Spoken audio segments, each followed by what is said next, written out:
Hello, beautiful. Welcome to Mondays with Mori.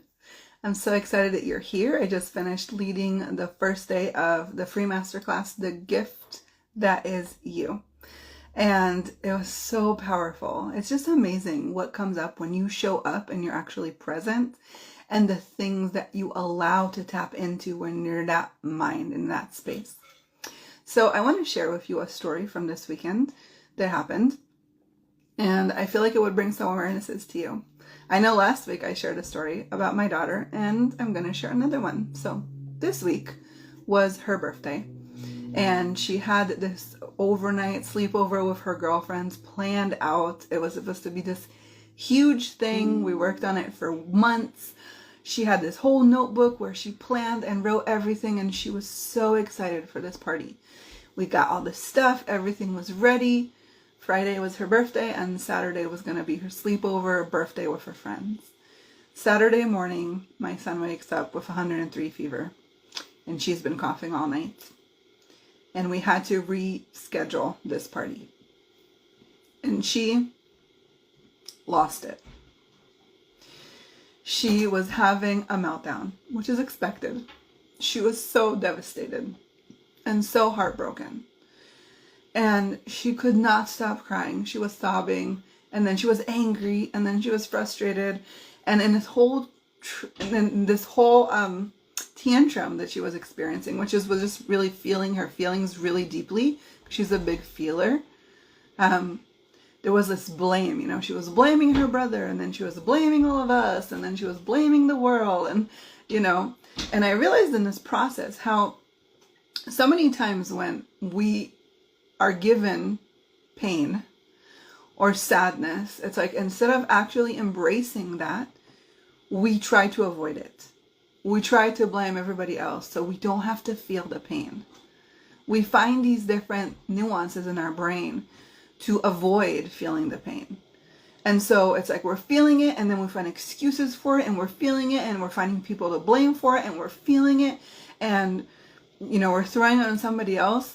And kids are really good at that. If we allow them to actually process and feel the emotions really deeply, and we don't shame them for it, right? So she was going through all of this, and I just let her. Her big sister was like, "Oh, you're acting like a brat." And the truth was, I was just letting her feel her emotions. I was just really letting her tap into what she needed so she could process it. And she would get out of it, and then she felt better. And then it came up, and she felt it again, and then it was better. And so as kids, we're really good at doing that, especially if we don't have an adult telling us to be quiet and stop crying and shove your emotions. Here, have some chocolate for you. Or here, just stop it. You're too loud. You're too noisy. You're too annoying. But as adults, we just brush it off. We just tuck it in. Oh, there's pain, whatever. I'm just no, doesn't exist, didn't happen. Everything is fine. Everything is fine. I'm okay. Everything is fine. But inside, falling apart. And so I had a client session this morning, and I asked her, how much of what you're avoiding, you're actually blaming your spouse for? See, it's so nice to have a scapegoat. Well, of course I'm not doing it. He doesn't support me to do that. He always blocks me. He doesn't put, it's his fault that I haven't done this, or that this is like this, or that I, look like this. We find a scapegoat for our failures, quote unquote, so we don't have to take responsibility. And so we don't actually have to feel the pain. But what if you could actually choose to take responsibility for your own life? What if there was no one to blame? What if it wasn't a blaming game? What if you could just claim who you actually came here to be and act from the energy of that? What if you're choosing these people in your life to stop you from being the greatest version of yourself? What if you're choosing these people around you and you're reinforcing it so you don't have to choose your power? See, I really believe that most people are more afraid to be in their power than afraid of living a life that's not worth living. It's a lot more comfortable to just swim in the ocean, like swim in the stream, right? It's a lot easy to just, I wake up, I go to work, I do my this, I do that, I come home, I put my kids to bed, I watch TV, move on. Next day. Like every day is the same. It's easy. That's the known. That's the comfortable. So much easier to be stuck in your comfort zone. And then blame everybody else for why you're not choosing you. When in reality, if you just chose you, you would be amazed at what shows up.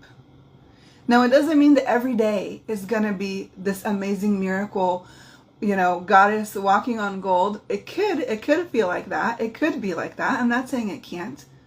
But sometimes there's life, and we're doing things, and we're going to work, and so there are all these emotions and all these feelings. But it's when we avoid them that the overwhelm starts. It's when we cut the parts of us off in order to fit in that the anxiety starts happening. It's when we have to please everybody else, and we don't please ourselves, and we don't take care of ourselves, that the chronic illnesses start showing up. And so before we get to that point, I invite you to sit with yourself tonight and ask yourself, okay, what do I really want? What kind of life do I really want to live? What kind of body do I really want to have in this world? What kind of legacy do I want to leave behind me? Am I okay with the show? I'm just here for the ride. I don't have to move the boat or, shake the boat. I don't have to leave a mark. I'm just here. That's okay. That's fine. But if you feel like deep inside you, there's so much more, and you don't know how to access it, you don't know how to reach it, and you feel like there's a disconnect there between who you truly are or who you're putting out into the world, that is when I recommend talking to somebody. This is when I recommend trying and diving to get to know you, because you have very special gifts, very special talents.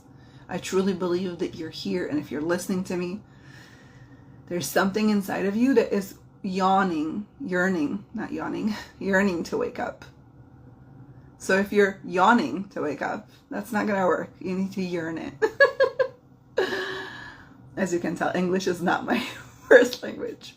So, play with this. Tune into this. If you want to refine it, come join the free masterclass. The first day was incredible. I'm telling you. What's really cool about doing this stuff is that when I plug in to the people that come to the class, when I plug into the energy, magic shows up. It's like this information is just downloaded. And even things that I didn't plan happen. And I'm sure that you just joining that kind of group will just add so much to that. And you can play in that energy of that. And the more you're in the energy of magic and possibilities, the more you're around people that believe in this stuff, more of it will show up for you. So come play with us. It's 4 free days that are free. I would love to play with you, especially before the end of the year. It's coming to the end. So unwrap the gift that is you. Because there's nobody better to be in this world than who you came here to be. And I would love for you to come play with me. If this was a contribution, please share. How amazing would it be if every woman that hears this live shares it with somebody that she loves and cares about, and then together we build each other up. We create an amazing community of powerful women that are only going to change the world for the better. So I adore you. Thank you for everything that you are. Don't find any more excuses to choose who you came here to be. Just tap into it and go. Because not even the sky is the limit. I adore you, and I'll see you next week. Bye.